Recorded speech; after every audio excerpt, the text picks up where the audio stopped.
Bonjour. Alors, sur les tablettes de Sumer, donc j'ai pris des notes. Donc l'accusation c'est que la Bible est un plagiat des tablettes sumériennes, qu'elle aurait recopié, donc que la Bible est fausse. Bon. Alors, le premier lien que je vais vous mettre, c'est pas des tablettes de Sumer, c'est au sujet de la tablette CBM 13532, une tablette babylonienne.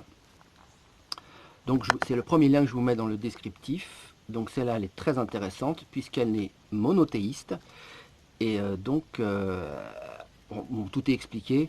Donc là, ça montre bien que c'est l'inverse, que c'est cette tablette qui a copié sur la Bible. Bon, je ne m'étends pas sur ça, il y a le lien. Bon. Mais celle-là, c'est une tablette qu'on a cachée et c'est une démonstration vraiment magistrale.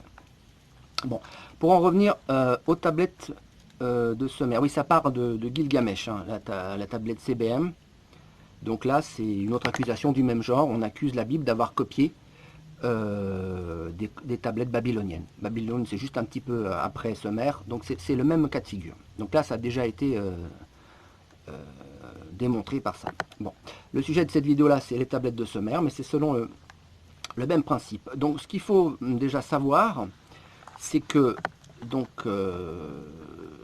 il y a le déluge dans le temps, ensuite il y a ces fameuses tablettes, et après l'écriture de la Bible, la Genèse par Moïse. Donc il faut savoir que la Genèse a été écrite par Moïse en Égypte, où il recueillit avec amour les souvenirs nationaux dans les écrits antérieurs et de la bouche des anciens. Donc, dès l'origine, la Bible, avant d'être écrite, c'est une transmission orale. Depuis l'origine, dans la chronologie, l'origine du temps, l'humanité, Adam et Ève, quand ils sont sortis du paradis terrestre, ils savaient que Dieu était Dieu, et donc l'histoire de l'humanité, c'est écrit comme ça, entre guillemets, par tradition orale. Donc les Babyloniens savaient ça, les Sumériens savaient ça, ils ont écouté ce qu'on leur racontait.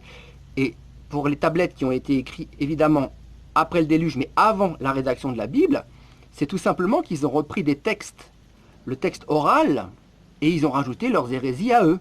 Alors certaines tablettes, comme les tablettes babyloniennes, sont très très proches de la Bible, ils ont gardé le monothéisme, et vraiment il y a très peu d'hérésies. Et puis d'autres, comme les tablettes sumériennes, ont carrément rajouté des trucs complètement déments, par exemple l'origine, je crois, de l'humanité, c'est 7 femmes, enfin tout ça. Mais il y a des passages communs, comme le déluge, ou comme tout ça. Bon, mais la Bible, ensuite, elle a repris toute l'histoire de l'humanité. Donc je vois pas pourquoi la Bible n'aurait pas parlé du déluge, puisque c'est un fait historique de l'humanité. On retrouve ça aussi dans des bouquins chinois. Donc on ne va pas accuser la Bible de plagiat, parce qu'on retrouve ça dans les tablettes sumériennes. Ils en ont parlé aussi. Donc voilà, c'est pas... Et puis pour le reste, le fait qu'on est né dans un jardin, on peut le trouver aussi par la raison. Hein. Moi j'habite dans une maison, si je retire tous les murs, bah, c'est un petit peu logique qu'au début c'était peut-être un jardin. Mais ils le savaient aussi par l'enseignement oral. Ceux qui ont suivi Adam, ils ont enseigné qu'on était né dans un jardin, tout ça. Donc tous les peuples païens, ils ont repris cette thématique-là, qui était déjà enseignée de manière orale par la tradition avant l'écriture de la Bible.